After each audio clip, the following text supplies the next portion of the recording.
Okay, I think we're either way, this Ready week to and start. next week, we're still on regular, right? This is for the week. This is Yes, for yes, 2 weeks from tonight and next week, we're still in Yevamos, right. um, which is, also a good thing.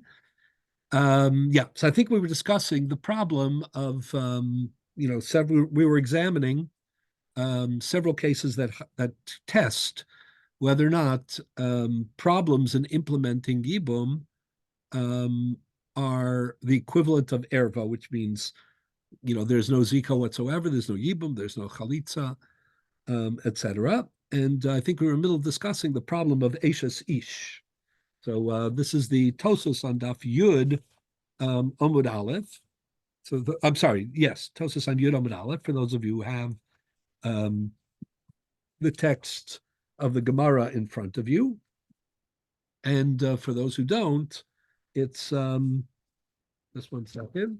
It's it should be in the Marmacomas. Give me 1 second. I'm just trying to. I seem to have misplaced the Marmacomas. Let me just get them.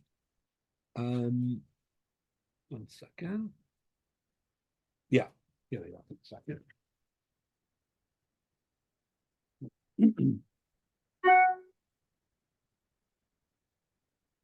Yeah. Okay. So if any those of you have the Gemara on Yud Amud Aleph, that's the best.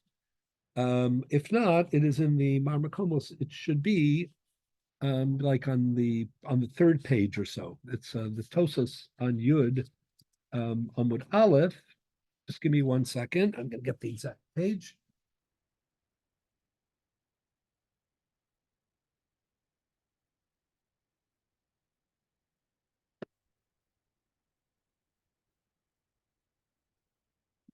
That's weird.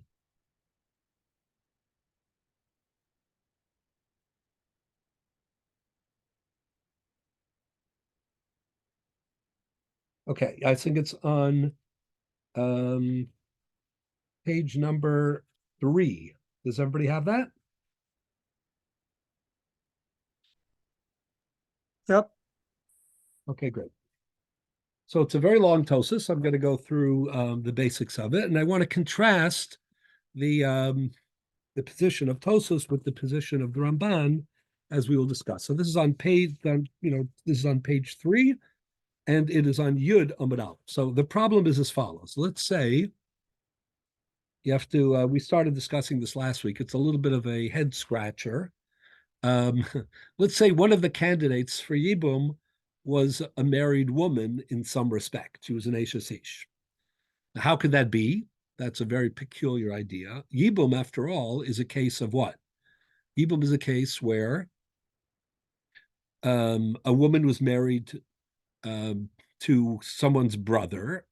The brother died without leaving children, right? And therefore, if he has a wife or multiple wives, so then there is a yibum situation, right? Now, how could that ever include an eshes ish? An eshes ish means that she's a married woman. How can a married woman ever be a candidate for yibum when the whole idea of yibum is the fact that she is a widow? She is the widow of one's brother who left no children. How can you be a widow and a married woman at the same time? Okay, that's a puzzle, right? But leave it to the rabbis and their ingenuity, right? They could come up with cases like that. So the background is that there's a machlokus between Rabbi Eliezer and the Chachamim in the first mission and the last parak of Gittin. And the argument goes as follows. Rabbi Eliezer said that if a person, well, again, we're going to use some standard names. Avraham and Sarah are married, let's say. So let's say Avraham and Sarah are married, and Avraham and Sarah, sadly, their marriage is, not working out. So Avraham is going to divorce Sarah. So then, instead of just divorcing her, he divorces her in a complex way. What does that mean? He says to her, Hareat muteres l'chaladam, or Hareat mugureshes, you are divorced from me. However, on one condition, on the condition that you cannot marry Shimon. Shimon is not related to Avraham or Sarah, but that's the condition. if you marry or try to marry, Sarah, if you try to marry Shimon, so then the marriage will be reinstated between Abraham and Sarah. This is what we were discussing. So what that means is that let's say, so again, Avram said to Sarah, we're getting a divorce, conditioned upon you're not marrying Shimon. And then Sarah goes out after the divorce and she marries a fellow named Ruvain, but he's not just a fellow named Ruvain. Ruvain happens to be the brother of Shimon. Shimon, who is the target of this t'nai, of this condition. So the rule is that, now if Ruvain, the second husband, that's a totally acceptable marriage because she was divorced from the perspective of Ruvain and everybody else. She's divorced from Abraham. So now she marries Ruvain in a legitimate marriage, but then Ruvain sadly dies and leaves no children. And Ruvain has a brother, and guess who his brother is? It's Shimon, who was the focus of the T'nai to begin with. So now she finds herself a Yibum candidate to Shimon, right? But if she were to go through with the Yibum, then that would be a violation of Eshes because that would Oh, yeah. So let's talk trigger. about that. If she marries Shimon now, Uh-huh. meaning, I'm just trying to understand If she because marries she got Shimon now, then she in retroactively retroactively, is not divorced. correct. How can you go Absolutely. backwards like that? Meaning, once she married someone else, I would assume once you marry a second party, you're Right. now married to the second party. And I mean, this can create so many problems. Then and Right. Well, the that's Tanaim why. of the first party are wiped out. Meaning, if Well, no, I not, mean it doesn't work that if way. not, This you is have a major problem. I mean, right. if he controls that forever, she could have 10 husbands, 25 children, and they're all going to be retroactively mamzerim. So in theory, that could happen, which is why you'll be happy to know two things. Number one, we don't paskin like Rabbi Eliezer, so that was a close one. Thank God.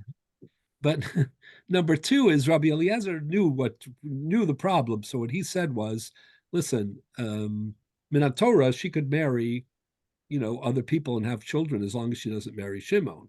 However, midrabanan, according to me, she shouldn't marry anybody until either Abraham or Shimon dies, because if she marries anyone else, if she ends, let's say she marries, you know, um, Bob, and has, as you say, and has five children, and then Bob dies, and then she marries, Bill, and has another five children, and then he divorces her, and then she marries, We get the Cedric, idea. Yeah. right? Yeah. And then after it's all done, she finally marries Shimon, right? He's the only one left. So when she marries Right. Shimon, Right. then she's going to end up having been retroactively, married to Abraham, and all her children with Bob and Bill and Cedric and Sam and the whole bit are all going to end up being But mamzer. So it's that's not. why Rabbi Eliezer, one second. So that's why Rabbi Eliezer, who we don't paskin like, but we're still interested in, what would he say? But Rabbi Eliezer said that midrabanan, unless, or I'm sorry, until either Avraham dies, because if Avraham dies, that solves all the problems, right? Or if Shimon dies, that solves all the problems. Because if Shimon dies, there's no one to fulfill the Tanai with and undermine, the marriage. And if Avraham dies, there's no problem either, because what are you going to say? He's dead, so he's not going to be, the husband. There's no husband if the husband is dead. So that's what Rabbi Eliezer said. Rabbi Eliezer said it's true that technically she could marry anybody but Shimon, but because we're worried that after marrying other people, she'll end up marrying Shimon and cause havoc among all of the subsequent marriages and children, exactly what Jacob is asking. So therefore, Rabbi Eliezer said there's a takana d'Rabbanan that she should not marry. You're going to see this in Tosis in a minute, so you'll see I'm not making it up. Isn't that far afield, because by Miyun we have this kind of situation that could develop. Well, Miyun is a very specific case. We're not But going to discuss that the right now. same But situation Miyun is a develop, but Miyun. No, no, no. You're right. You're right. You do have a lamafreya. Miyun, just for everybody's edification, is when it's something called kiddushay miyun, which means that if a child who is underage, if she doesn't have a father can marry off halachically his underage child. Technically, of course, we would discourage that. And bismanenu we wouldn't allow it, but in our time, but according to biblical law, a father can marry off his underage daughter. But if there's no father, if the father dies, so if the mother and the brother want to, stabilize her situation and they want to marry her off as a minor, so then there's something called kiddushay miyun.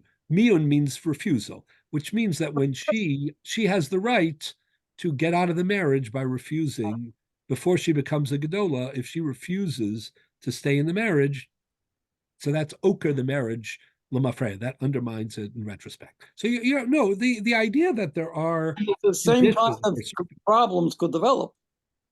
Oh yeah, they We're sure married for 3 years, and all kinds of nasty things could have happened. Right, but miyun is a kedushin drabanan. It's not a kedushin minatorah because she's really underage. But this is a little bit. This other case is a little more complicated, as you can see. Anyway, so this is a case like if somebody says to you, I'm interested in a puzzle. How can a woman be both a candidate for Yibum, which means that she's a widow, and also have the status or the obstruction of Eishes Ish, of being a married woman, who therefore can't be Misyavemes at the same time. So there are a couple of answers to that, but the main one that we're looking at right now is this case, namely, if her original husband gives her a divorce conditioned upon not ever marrying this person, and then she goes ahead and marries his brother, and then he dies without children, and now she's a candidate for Yibum with this very same Shimon, then she is both a Yibum candidate and not a Yibum candidate because she's an Eishes at the same time. So it's interesting that the Rabbanim should have chosen to make this gezerah that she shouldn't marry until these people die. Why didn't they just make a gezerah that the guy can make a get with that kind of singular? Well, again, this is Rabbi Eliezer. We don't paskin like Rabbi Eliezer. We paskin like the Chachamim, which is going to figure into Tosas's analysis too. So let's see this inside in Tosis for a minute. So you'll see that it's all this cleverness in terms of the case is all in the Tosis itself. Yeah, you had a question? I just want to ask concerning the situation where the wife marries several times. Yeah. And eventually marries Shimon, and that the Tanai was that's forbidden. That all all those marriages end all up those marriages, all those marriages are nullified. Yeah. Yeah, that's exactly it.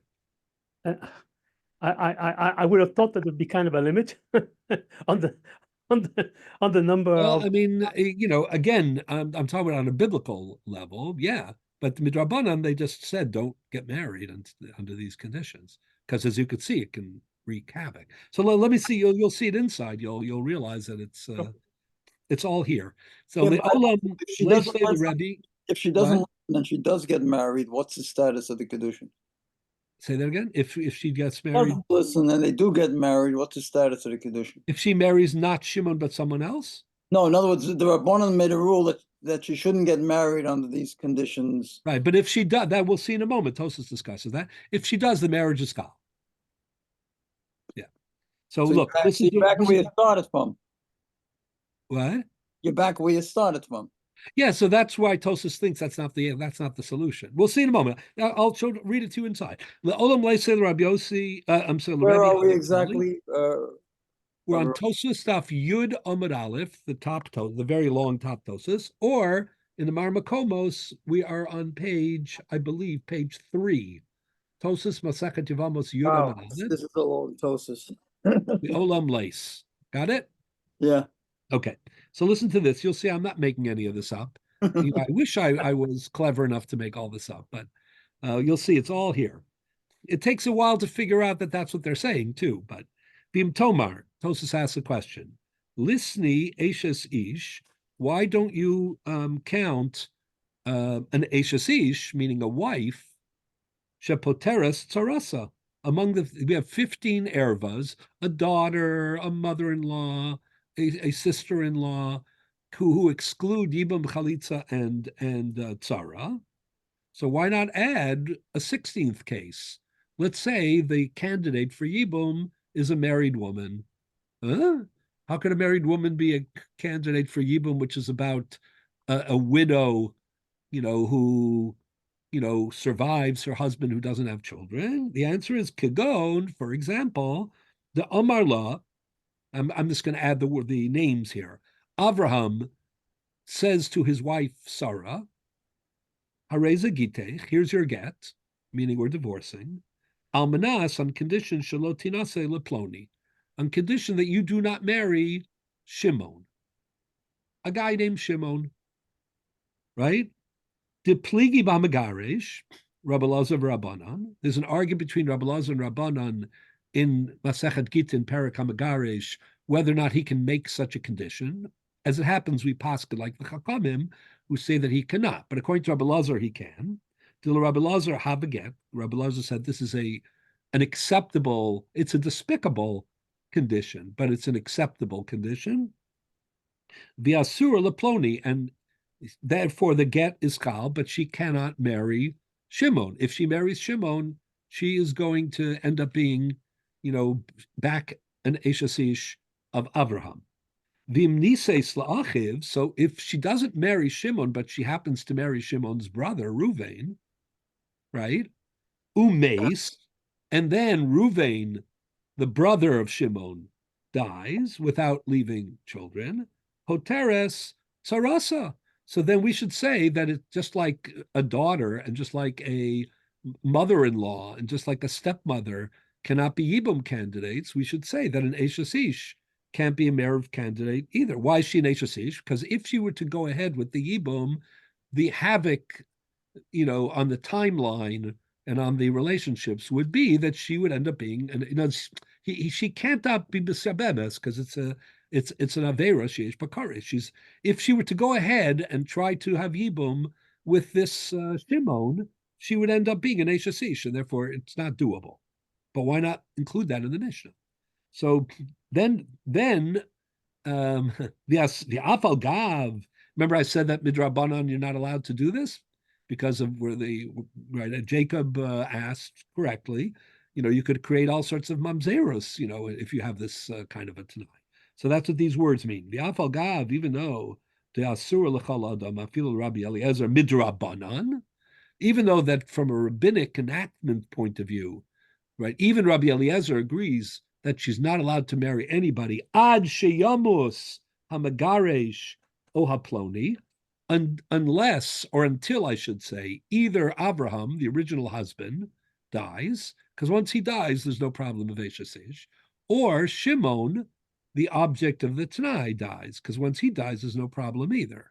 But until one of those two men die, midrabanan, right? She's not allowed to marry anybody else, right? The chayshinan, because we're worried. This is Jacob. I hope you're there. The chayshinan, these are exactly what you said. I'm here. Good. The chayshinan should be proud. The chayshinan shema tinase lola acher, right? We should be concerned. She'll marry some other guy, right? Shetis almein otiskaresh mizeh, right? And then she'll, either get divorced from that other guy or become a widow from the other fellow. And then eventually she'll marry Shimon. And then v'nimtzu baneha mamzerim. And then everybody will, she'll end up having been an Eshasish from the very beginning with no right to marry any interim people or to have children with any interim, what she thought was husband. and that will be creating a violation of Eshesish and a whole gaggle of little, mamzerim. Kidachashina b'magaresh, almana shelo tiva li leploni, shema tiva lo achar shetisalmein o achar shetisgaresh. Uboda tachtav lecha lemechash yoser me'aba be'avicha. Says while she's married to whoever she's married, we don't suspect that she's going to be unfaithful, so that's not a problem. But once the second husband, either dies or they become divorced, there's always the possibility that she would want to marry Shimon, and if she does that, that would be a disaster for all those families. So if that's the case, since midrabanan she's not allowed to get married, we shouldn't worry that she's going to end up, marrying Ruvain and then marrying Why and would then being why would we Messiah Shimon. suspect that she would be less rigorous in keeping this rule than any other error? They're saying if she's married, then she'll be faithful to her husband. But when she's not married, she there's a possibility, that she's not going to take the Tanai seriously or think for whatever reason that it's batel because of all you guys thought, she's married 3 times in between. That's got to already nullify the condition, but it's not true. So we're worried about that. So Rabbi, and I just want to go back Yeah. just for a second, Sure. following on the question I asked earlier. How can a law take on a retrospective? No, In the sense that the children, the innocent children, so to speak, become mamzerim right. as a consequence. And I'm just thinking in theory, at least, how that could ever be conceivable. Well, because again, she was innocent. I mean, Sorry? again, They're always innocent that's by true. nature. The rabbinic I'm not talking about no, the I understand your question. The rabbinic enactment is there to prevent that. But on a biblical law level, and that's what I'm getting at, Rabbi. she was Migureshes, and if you undercut that because her divorce was conditional, so if it was explicitly conditional. So if it turns out there's no divorce if she doesn't live up to the conditions of the agreement. So it may be a terrible, which is why there's a rabbinic enactment, and maybe why we don't paskin like Rabbi Eliezer. But in the end of the day, the actual technical, validity of the divorce is affected even retrospectively. And that's what I'm questioning or asking in terms of how conceivably, that's the term I'm looking for. Well, even though practically it doesn't happen mid rabbanai. That's what a condition is. But midoraita, it is possible. Yeah. Because it's a condition. It's like if you were to think of it as meaning here the destruction is greater because it's a marital or a divorce condition. And therefore the sensitivities and the potential to cause, terrible damage and havoc is much greater. But that's a policy point of view. But think of it as a monetary transaction. Let's say I sell you my farm, right, on condition, or I sell you my car, on condition that you don't, do something, which you do years. You don't allow years XYZ to be there. You can What? do that. I sell you the farm on the condition you don't let this person ever enter the farm. Yeah, exactly. So if he enters the farm and the agreement is made, Yeah, how does that work? So if he enters the farm, then retroactively the deal's null and void? I don't know how those deals get enforced, but it's a separate discussion. you don't know what? How those things get enforced? Like you say, so if the guy enters the farm, then the deal's off. I mean, Well, whatever. this is all. Let's assume this is a contract which is either, witnessed by witnesses or it's a written contract. Like any other monetary written contract. I mean, everybody understands that contract conditions are conditions. I mean, the halacha happens, I don't want to get too far afield. The halacha happens to have laws of conditions, dinei tanaim, and the tanai has to be according to what we call the structure of bnei Gad, bnei Ruvain. In other words, when there was Two you two know, sides. I guess an early land deal, when Bnei Gad and Bnei Ruvain were negotiating to get their, to switch some of their Yerusha to the other side of the Yarden. There's a structure to it tonight. Yeah, so that it has to be, it's what we call Tanai Kafel, and it has to be Ein Kodem Alav, and it can't be Masna Masha Kosev Batorah, and it can't be Bedavar She'ef Shalakaimo. There are all sorts of rules of conditions, but if you adhere to the rule, if you have a good lawyer, or you cross your T's and dot your I's, and you make a condition that is legal and binding, so then of course it applies even after time and retroactively. So if I want to sell you my car on condition that you never use it, to visit, Canada, and then you cross the border into Canada, then you forfeit the card. It becomes mine again, and the deal is off. So too, the same thing is true with the divorce, except that the consequences are beyond monetary, and therefore it's much more harsh. And that's why we created an enactment to try to prevent him from doing this. And we paskin that he can't do it in the end. But I'm talking about Rabbi Eliezer.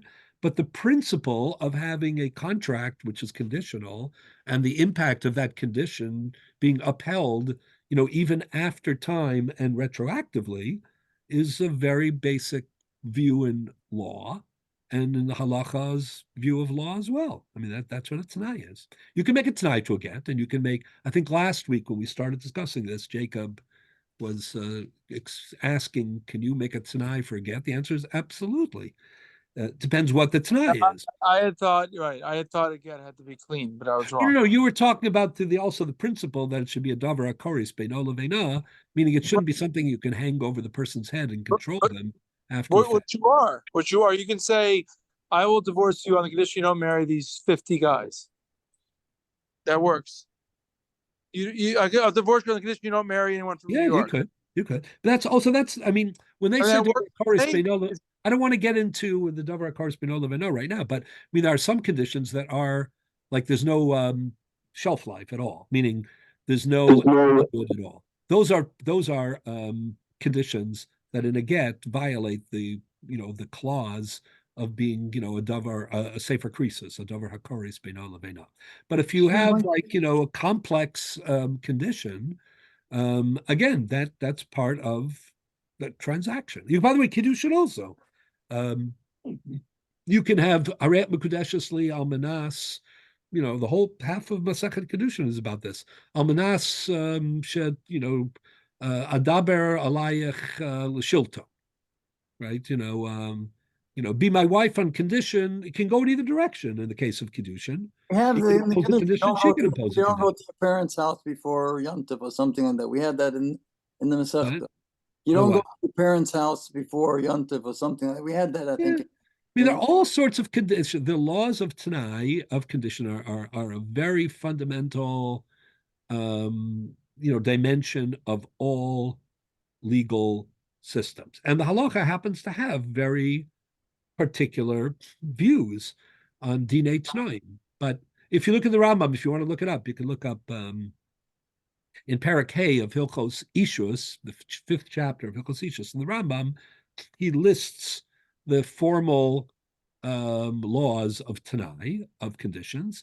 And again, I believe in Parak Gimel, the 3rd chapter of Hilchos Zechia Umatana in Sefer Kinyan, again, the Rambam has a shorter list of the rules of Tanai that are derived, many of them, from the transaction of Bnei Gad, Bnei Ruvain, Chatzi Shevet Menashe, the negotiation with with Moshe Rabbeinu about that they would go out to war and they would take part, they would do their military duty before they would take possession of the of the land on the other side of the river. That became the paradigm for Dinei Tanaim. Anyway, we're a little far afield, but yes, there is a principle of Tanai. Again, there are some areas in halacha where there's no tie. For example, there's a debate in the Gemara later on in Yevamos whether you can attach a Tanai to chalitza. Can you do chalitza on condition? Can you do yibam on condition? But I don't want to get into that right now. We have a rule normally. It says kol sheyeshno b'shlichos yeshno b'tanai. If you can appoint an agent, to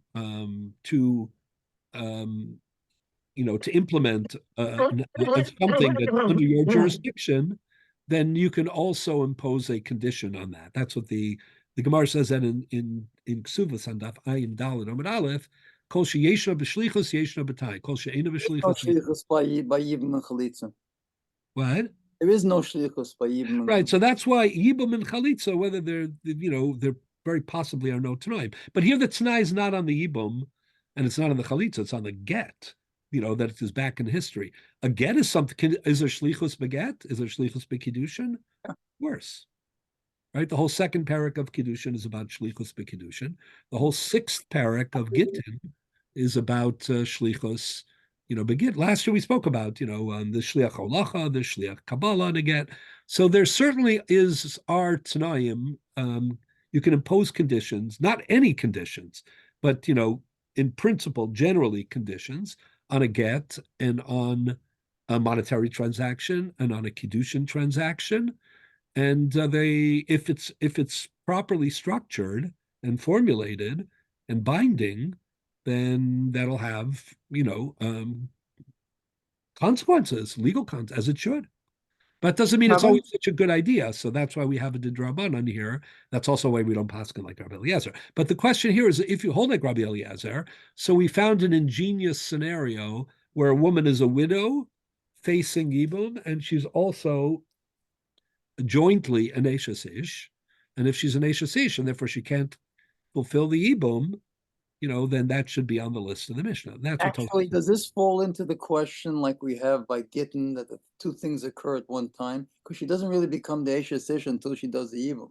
Yeah, so that's what Tosas is going to get at. If you just wait one more minute, there's a bit of a catch-22 here. What you're saying is very good, meaning and this is what I really want to show you is how Tosas, worked so hard on this question, and how the Ramban kind of just said this very simply. Because what happens here is she is really a grusha. She's divorced before she marries. I mean, she's divorced from Abraham. This Sarah is divorced from Abraham. The only thing is that if she ends up marrying Shimon, then in retrospect, she'll end up being the wife of Abraham once again. But until she does anything, she's not his wife. She's, his ex-wife, meaning Abraham's ex-wife. So then the question is whether the catch-22, if the reason that I can't do Yibum is because that would trigger Eishes Ish, does that make me an Eishes Ish right now vis-a-vis the Yibum, or am I still not an Eishes Ish? Do we use that I'm a grusha, but I can't do Yibum because I can't do Yibum. Classification in the Gemara that something that's set up to do something is as if it did it already. Yeah, so we have to know when to apply those, kala omeid to this is to that. Right. So anyway, you're going to see all of this in Tosas, by the way, which is a good sign, because it shows that everybody here is on the ball and thinking like like a Talmudist. So I find it always very inspiring when the people are like touching on the issues. So again, let's get back to the Tosas for a minute. So Tosas's own solution is ulaman denafka lamiachos isha nicha, and this is exactly what you just suggested is what Tosas is going to try to say. So Tosas points out that there are two sources that exclude erva from Yibum and Chalitza. One is the Gemara Daf Gimel, and we've seen both of these Gemaras. One is the Gemara in Gimel Amud Beis, which is from the example of Achos Ishto. If the wife of the brother is also the sister of the wife, whoa, that sounds complicated, right? Meaning, she is his double sister-in-law. What is a double sister-in-law? A double sister-in-law is a situation where two brothers married two sisters. Right? If two brothers marry two sisters, then there's a double sister-in-law situation, right? If let's say, if Ruvain married Rachel and Shimon married Leah, right? So, right, the relationship of Shimon to Rachel is that of a double sister-in-law. She is both the wife, or was the wife of his brother. That's a sister-in-law. Sister of his She's wife. also the sister of his wife. Achos ishta. Anyways, so what Tosas is saying is, the pasuk of Alecha, Tzror, all the pasuk that teaches us that there's no Yibum and Chalitza and Tzara in Erva, according to the Gemara Gimel and Beis, is a pasuk in the Parsha of Achremos dealing with Achos Ishto. Achos Ishto is, second, Achos Ishto is, means his wife's sister. And we're being told that his wife's sister cannot be a Yibum candidate. Says Tosfos, Ulaman de nafkala mi achos isha, nicha de lo dami hach achos isha. You can't compare the case that we're talking about here, where there was a condition that may trigger a status retroactively of Eshes Ish, but right now she's not the Eshes Ish of Avraham. She's the divorcee of Avraham. You can't compare that to Achos Isha. Why? Number one, Dalmanashalo tinasi sharile business, Dalmanashalo tivali chalili skadishlo, velodomi lachos Isha. Number one, if I say you can't marry Shimon, what does that mean about having any kind of intimate relationship with him outside of marriage? Or vice versa. So number one, you can't compare it to an Achos Isha who you can't marry and you can't have any relationship with. So those two are not comparable.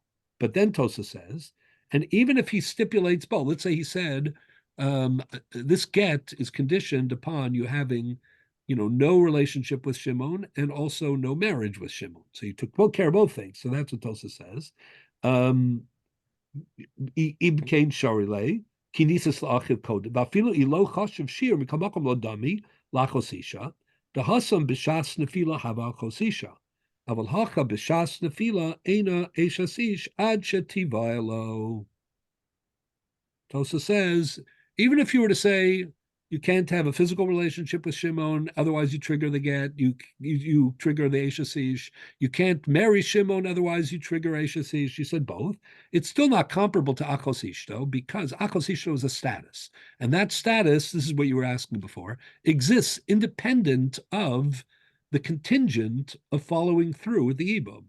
Now, right now, if I were to look at the candidate for Yibum, I'd say, you know what? She is not even a candidate. Why?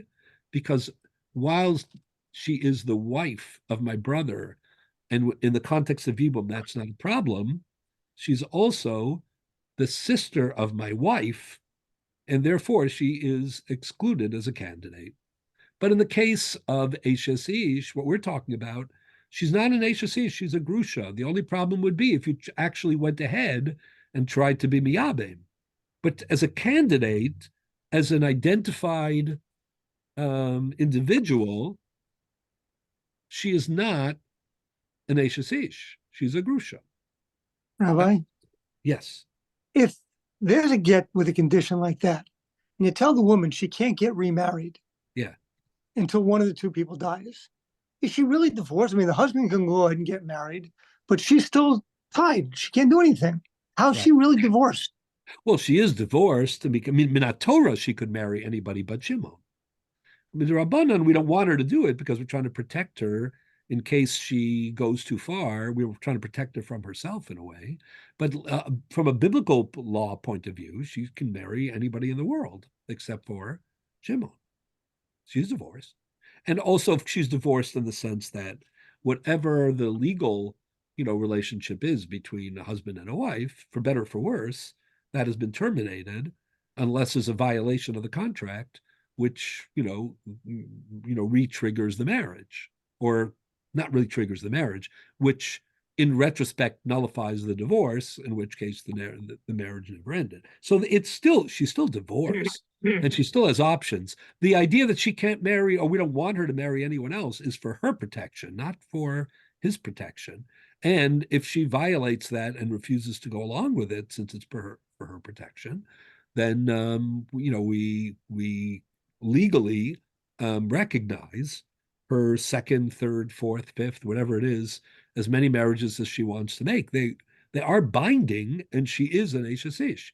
We just, are more than counseling. We're prohibiting her for her own sake because of the possibility that this could all blow up. If it blows up, it blows up in her face. Her children become Mamzerim. She becomes, the person who She has violates. some options. She can marry a ger, no? I'm sorry? She has some options. She can marry a ger. How can she marry a ger? Ger A has ger no can't relatives. marry. A ger can't marry. If she's an Eshes Ish and she has a child with a ger, She's a grusha now. We're worried that if she marries anybody, she may end up in that situation where she can't do ibum. No. The problem isn't her status as a grusha. She's not trying to marry a Kohen. The problem is that she will not be a grusha. She'll be an Eshes Ish. The problem is if she, again, let's go back. Avram was married to Sarah. He divorced her on condition that she not marry one person in the world, his old enemy, Shimon. Okay. So she then marries, let's say, so she marries Bob, right? That's not Shimon, that's fine. She's married to Bob, right? We don't want her to do that. Why don't we want to do that? Because let's say she's married to Bob and Bob dies.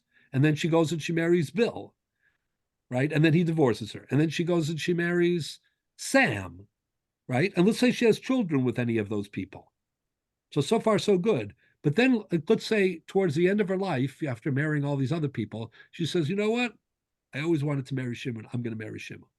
So when she does that, then in retrospect, boop, the get disappears, and her marriage to Bill and Bob and Sam all end up being a violation of Eshes Ish. We're not doing this to protect her because this is not somebody who needs protection because something may happen, an accident or something. No.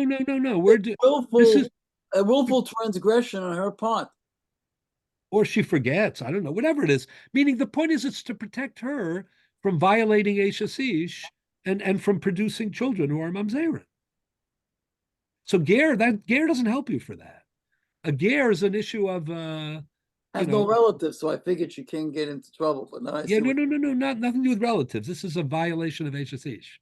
Yeah, but again, it's not ma'akev. It's if the rabbis were trying to protect her and these nebuch, innocent children, that would be in the process of protecting her against doing something maliciously herself. They make her an aguna.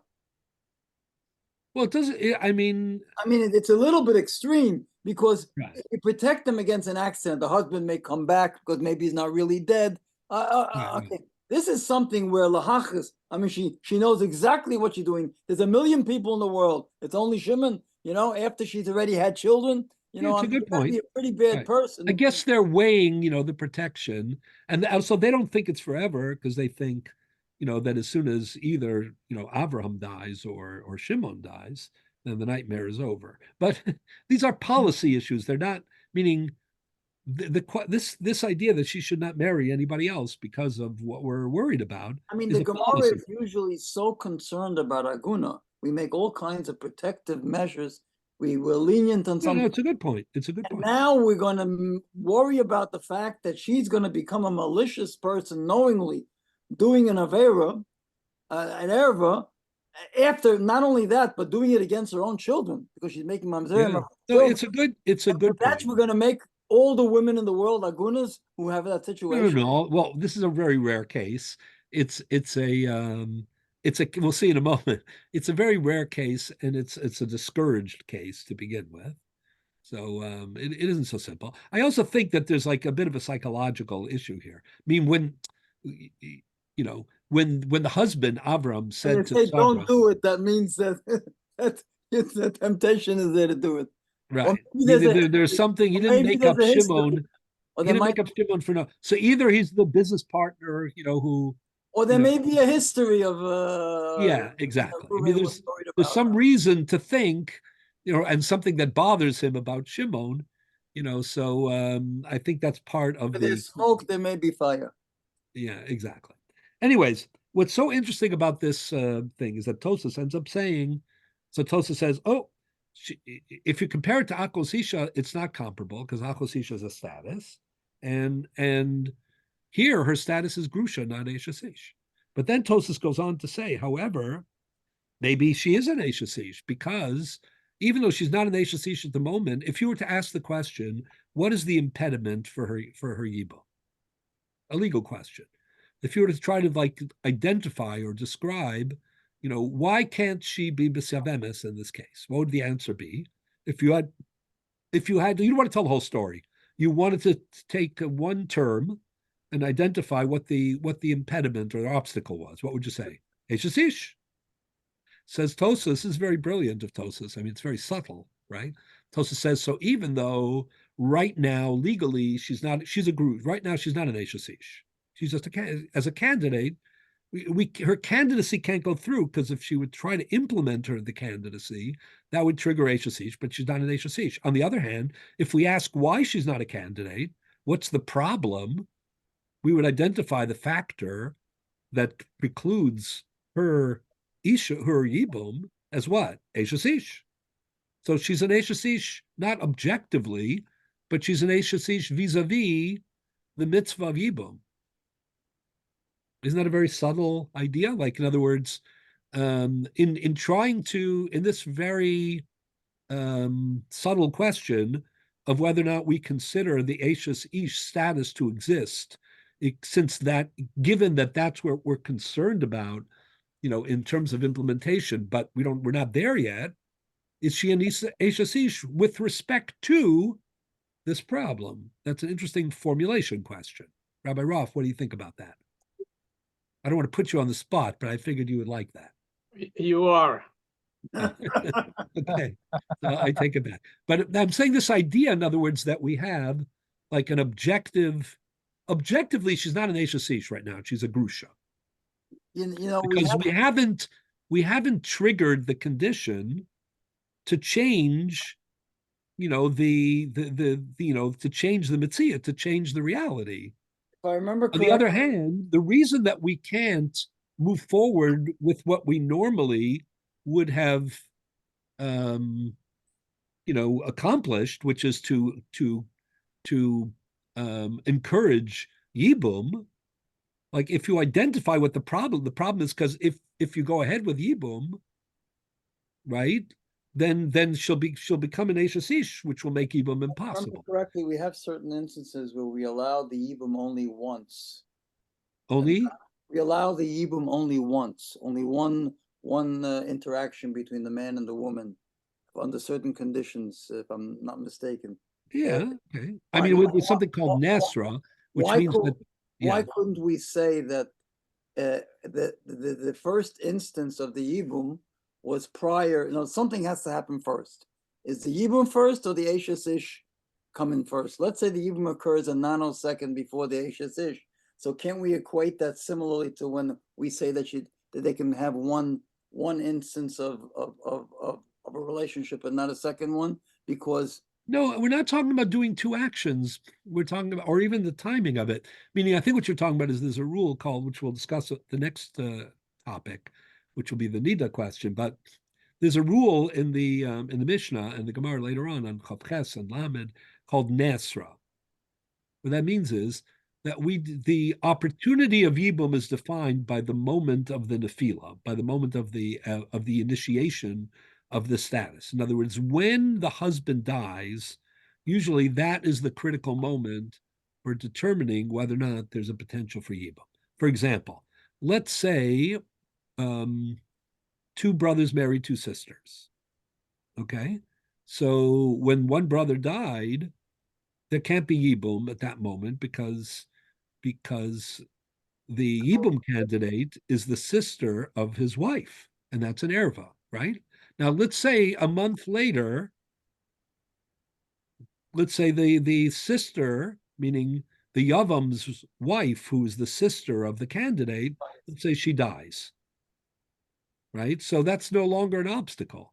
But the Gemara says, the Mishnah says, and the Gemara explains it, that's called Nasra, meaning if at the moment of the beginning of the process of the Yibum, namely when the husband died, if at that moment there was an obstacle, even if the obstacle was neutralized at a later date, it's called Nasra.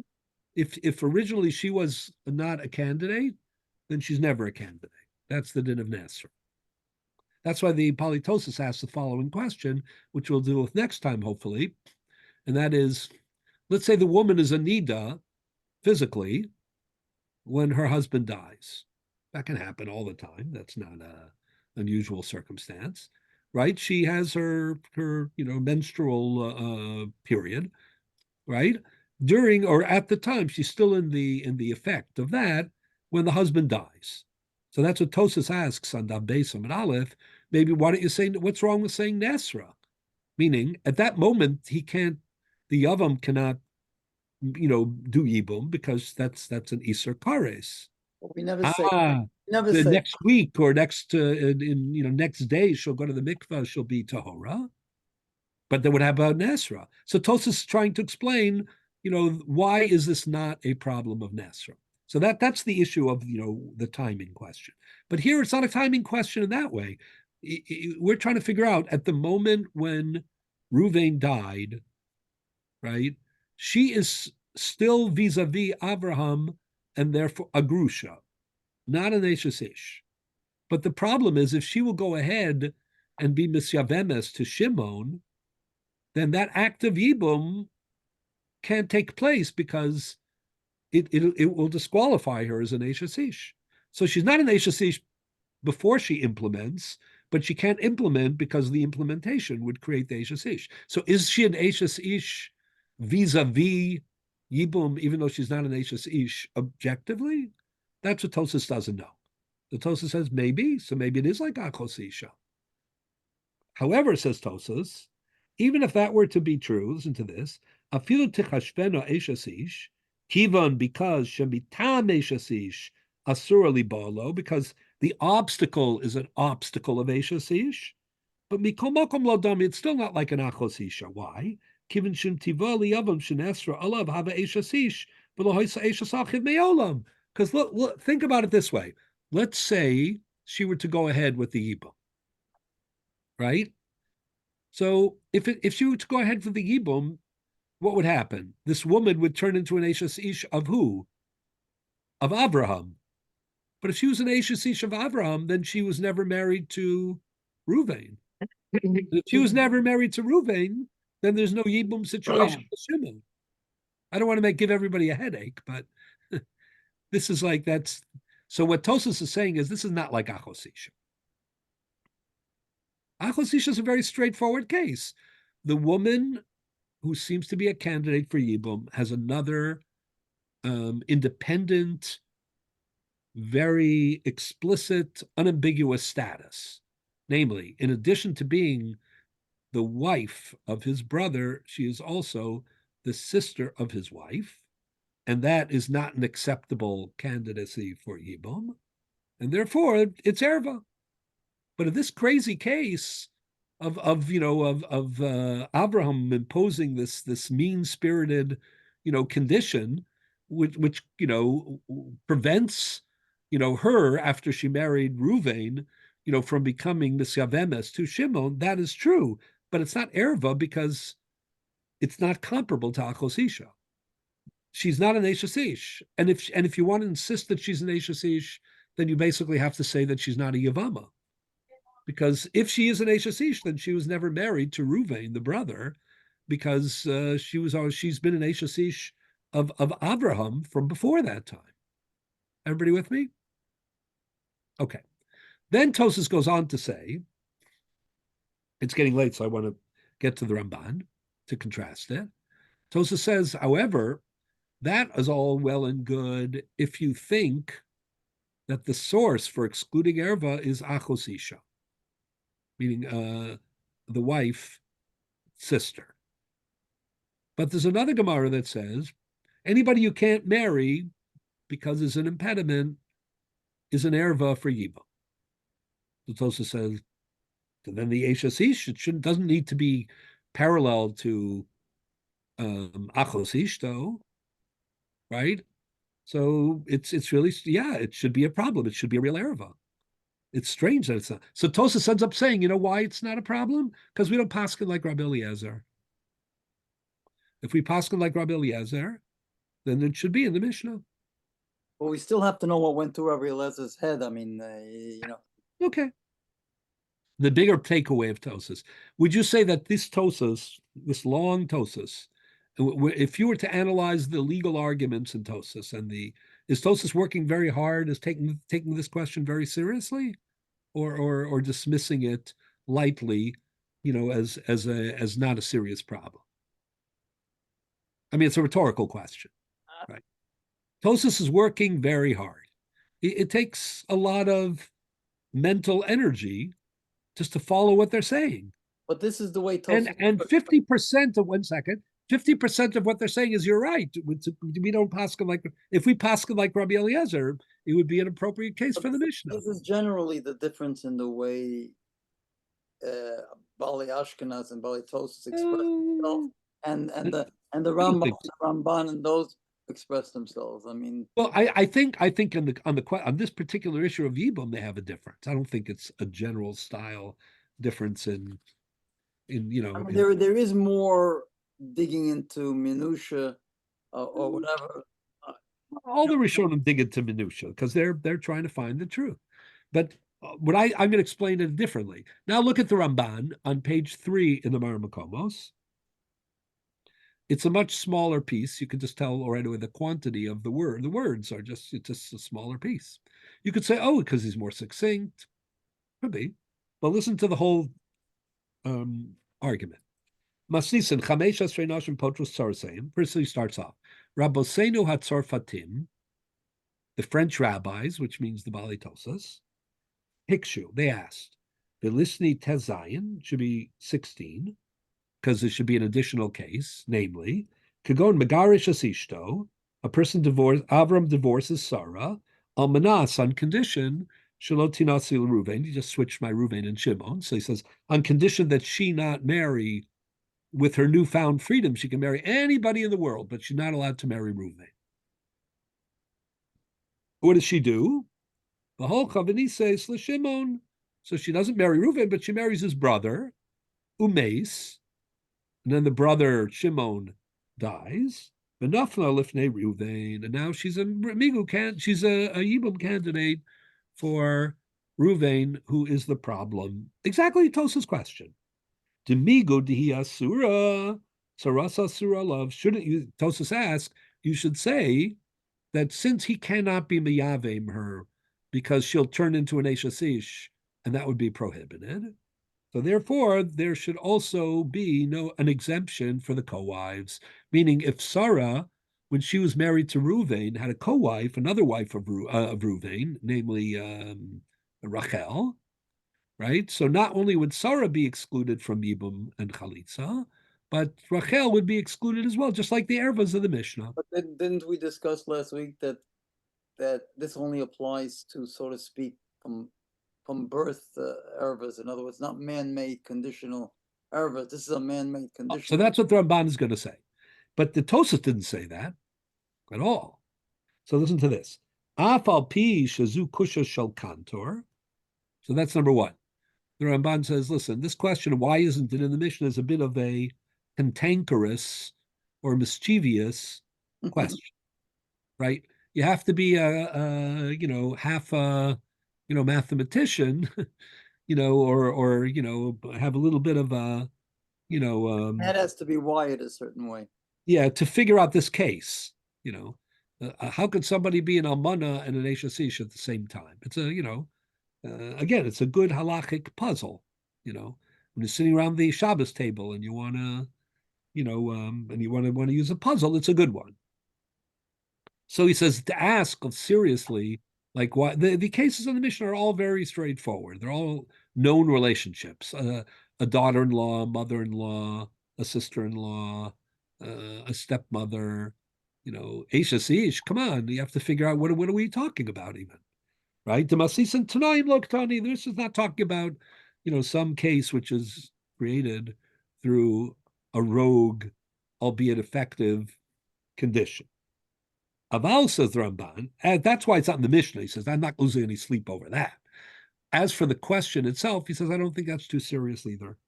The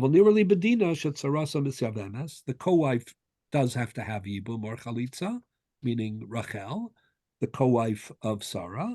She'ein zu tzaras erva klal. This is not erva. Ela zu grusha gemura etzel Ruvain. She is completely divorced.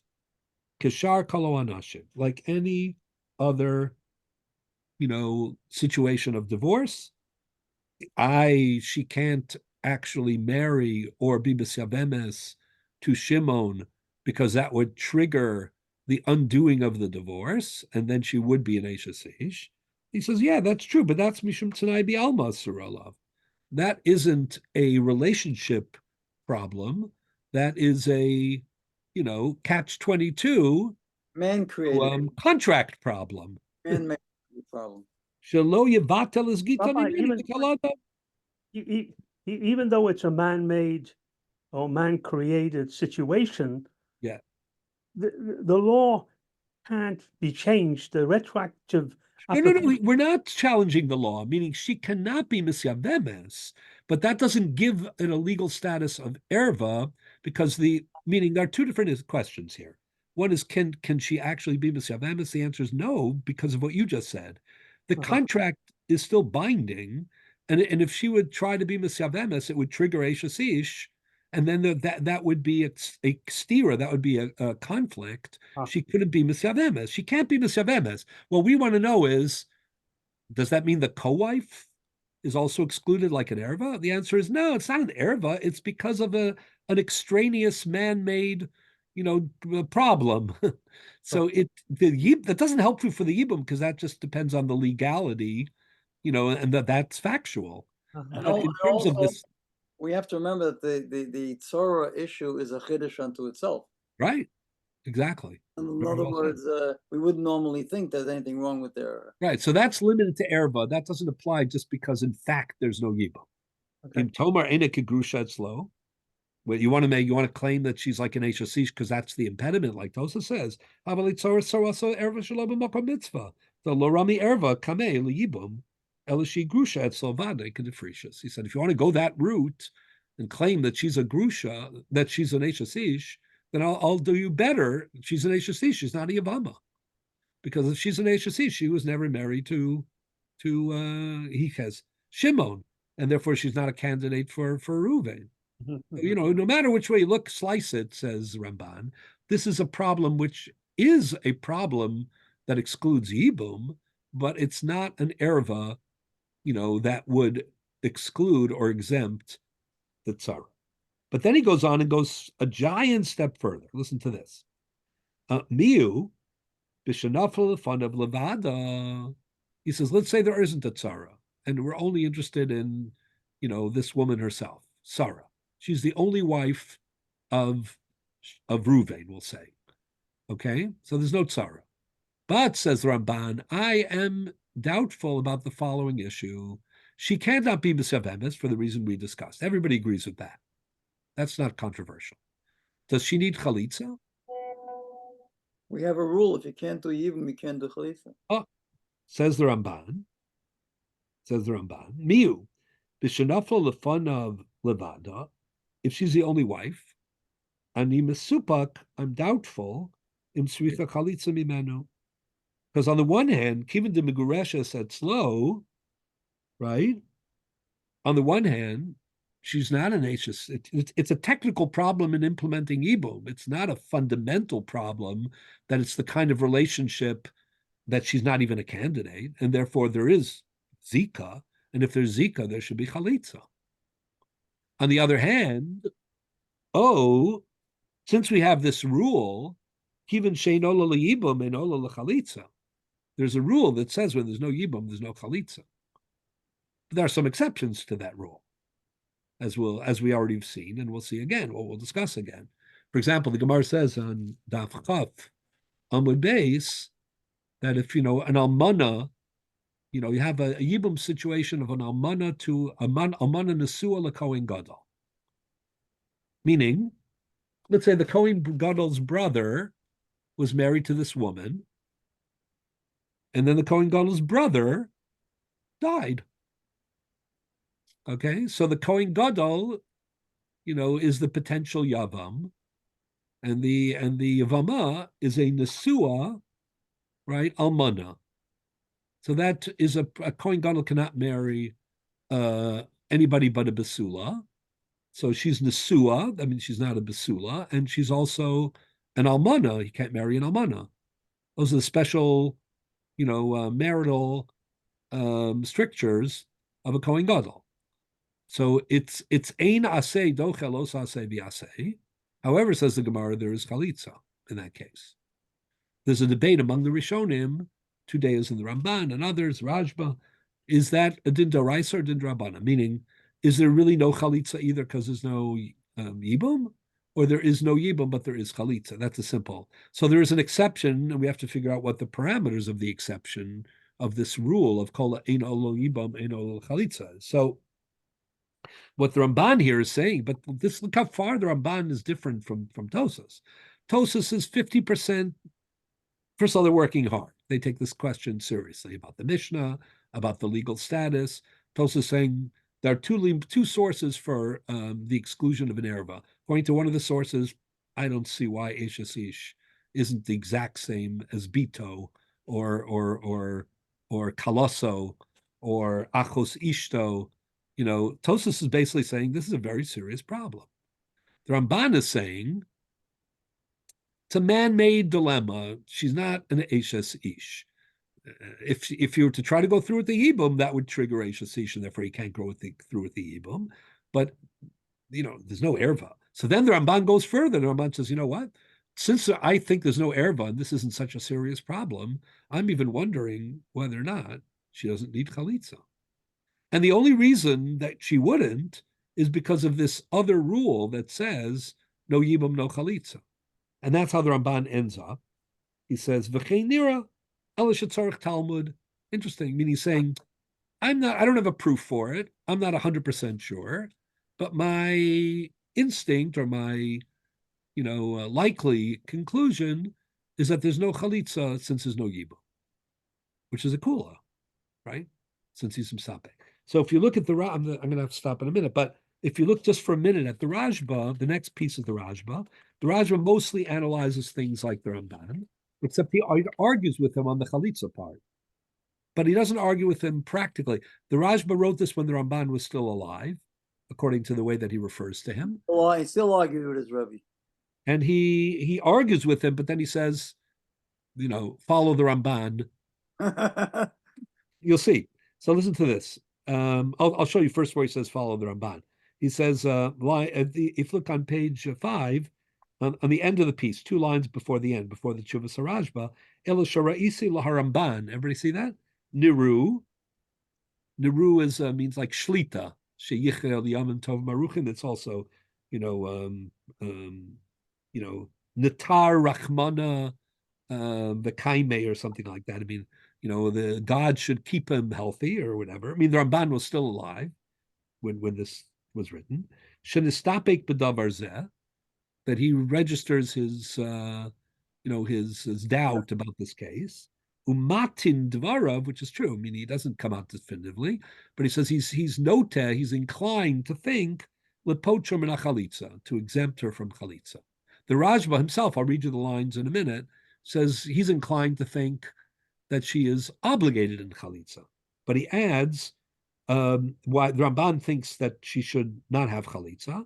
To kol she'ena ola yibamena lechalitza, and then he says the ein datenu machras bimkomo. Our opinion, is not decisive. I don't know what he means by bimkomo here. Usually meaning, given the Ramban again was a lot. Did he mean in his jurisdiction? Did he mean, sounds like broadly?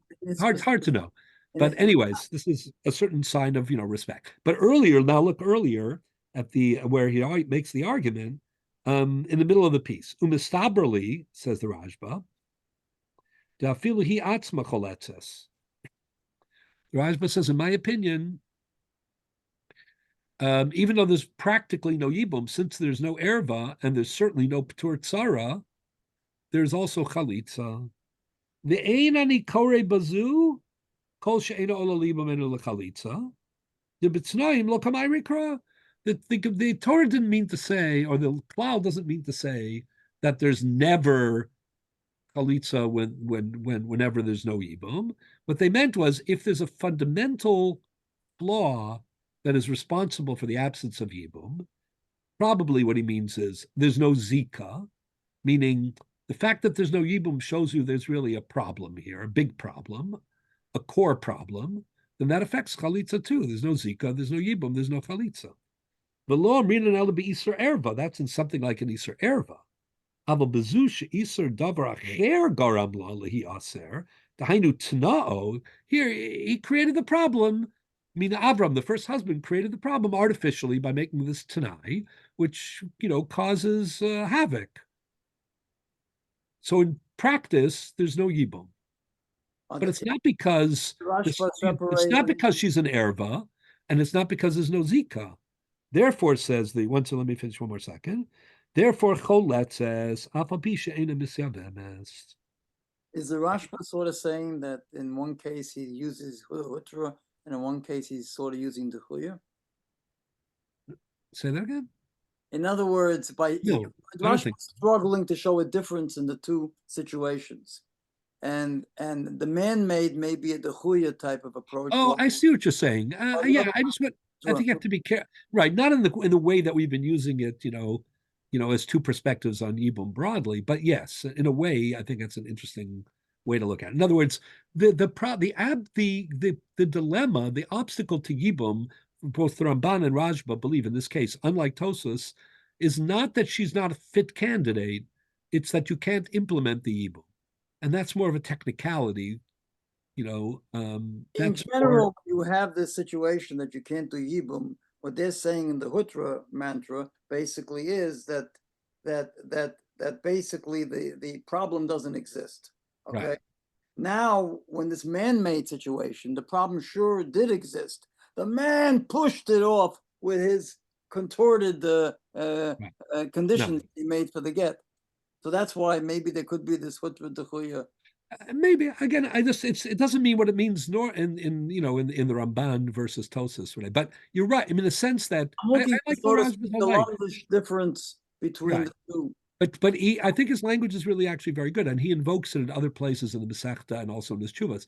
There's something called an Isur Mishum Davar Acher, as opposed to a more core Isur, meaning sometimes the situation is such where technically you can't do something, even though the flaw is not a fundamental flaw. That's what he's saying. When there's a fundamental flaw which prevents Yibum, that shows there's no Zika, then you can't do Chalitza either, because there's no Zika. But when the flaw has to do very specifically with the act of Yibum and it's a technicality, then you're not going to say that she's not Mizukekis, that she's not a candidate. She's a candidate, we just can't implement it. So then why not? Why shouldn't she need the Ptur of Chalitza? So it's a very interesting argument. So what I think, and this is what I'm going to leave you with because I have to stop, but is the following. Now getting back to Hutra and Dechuya, like we said before, which is, it's so, for Bali Tosas, what we've seen throughout is they have a very Dechuya approach to Yibum.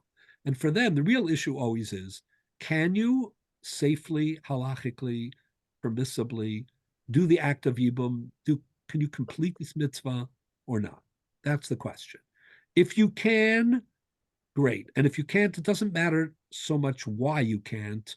The fact that you can't, it triggers the Dechuya, and it doesn't matter. And that's what Tosas Rabbi Akiva, that's what Tosas with HSC. Tosha says, I don't care that she's legally, not really an HSC. If she cannot be Misyavemes, maybe that would be good enough to say that there's a P'tur Tzara and an exclusion of Chalitza. But for the Ramban and the Chachmei Sfarad, that this is all about Hutra, and it's all about who's a proper candidate for Yibum. And it's all about what I keep calling Kedushas Ishas Shel Yibum, meaning on the one hand, you're breaking rules by doing Yibum. On the other hand, you're not going to break the rules unless you can have a proper, sanctified Yibum. So the Ramban saying, and the Raj, if it's Isur Mishum Davar Acher, then, that's not a real flaw in Yibum. Erva is a real flaw in Yibum because it's an illicit relationship. There's no illicit relationship here as an HSC. She's not really an HSC. It's a definitional flaw or conditional flaw. Correct. Nice. Yeah, very well said. Okay, so what we see once again as another example where there's a certain conceptual consistency between the Tosfos view of Yibum and the Ramban and Rajba view of Yibum. But just, to sum up, this is a very interesting, problem. There's more in the Tosas. Maybe we'll talk a little more, and before we move to Nida. But this is the question: is Eishes Ish based on a Tanai? Is that a serious, a fundamental problem? What did you call it? A conditional problem or a Definitional. Yeah. So, what is that? And Tosas basically saying this is a very serious problem. We don't really care about the nature, of the source of the problem. We care that, in fact, you can't do Yibum. And when you can't do Yibum, then Eishes Ach comes back and there's no Chalitza and there's a P'tur Tzara. Tosas is taking this with great gravity. And the Ramban is saying, this is a practical problem. It doesn't affect Tzara. And we're not even sure about Chalitza. That's really an internal Chalitza Yibum argument between the Rashba and the Ramban. But it's just such a different mentality, just as it was about Rabbi Akiva, just as it was in Putra Dechuya. So what we're seeing, I believe, is patterns in, how you understand the broader principles of Yibum, Chalitza, and Tur Tzara. Okay, so have a great week, everybody. I will get back to, we're planning to have an in-person here on Pesach. As it stands now, it's likely to be, on the Wednesday night before, and what's the date of that? Whatever the one day. Okay. Why you think it's not going to be Tuesday? Probably the 17th, I'm guessing. It's possible there's still an outside chance that we would flip it, but I think it's mostly set. Flip it. Yeah. All right. Okay. We'll be in touch. Thank you so much. Good night. Thank you, Rabbi. Thank you. Thank you.